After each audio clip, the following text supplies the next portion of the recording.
Décris-moi précisément l'endroit où tu es. Mes yeux me font mal, mais je vais essayer. C'est une grosse canalisation en béton, assez grande pour que je me tienne penchée. Il n'y a pas d'odeur d'égout. En général, dans le sport, il y a 2 équipes et un arbitre. Mais à l'école, ce n'est pas vraiment comme ça.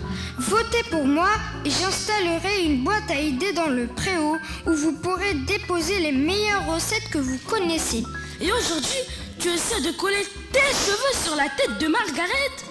Qu'est-ce qui vous arrive à toutes les deux? Finalement, à quoi ça sert de nous demander ce qu'on veut faire plus tard parce qu'on n'est même pas sûr de le faire? Alors on a assisté au final des petits champions de la lecture qui est un jeu concours de lecture à haute voix par les enfants du département. C'est un concours national.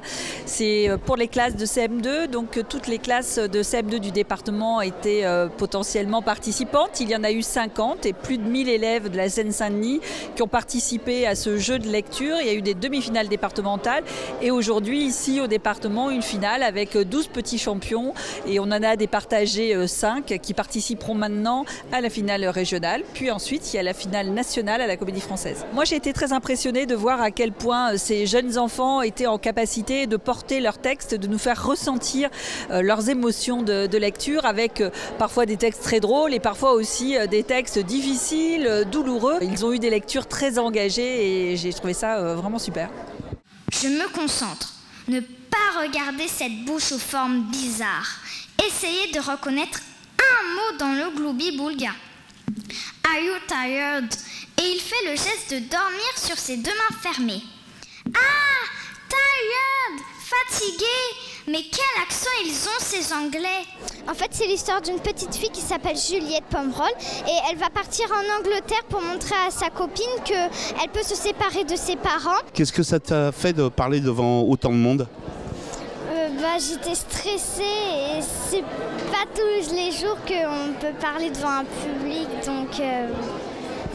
Mais ça s'est bien passé puisque tu as gagné. Oui.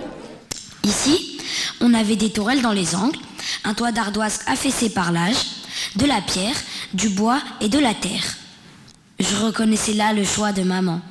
Seulement, moi, le style manoir poussiéreux, je le préférais dans les films. C'était le manoir, donc c'est l'histoire de Liam, un garçon de 14 ans, qui en fait entre dans un manoir où il y aura des personnes assez étranges qui viennent de différentes époques. Je stressais pas trop avant, après c'est une fois que je suis montée que j'ai réalisé et j'ai paniqué un peu au début. Tu es prêt à retourner sur scène, à faire de la lecture? Oui, et pas mal de personnes m'ont dit que je devais faire du théâtre. C'est un bel exercice, la lecture à voix haute. Ça permet de faire découvrir une œuvre, un auteur, de la faire partager et aussi de gagner de la confiance en soi.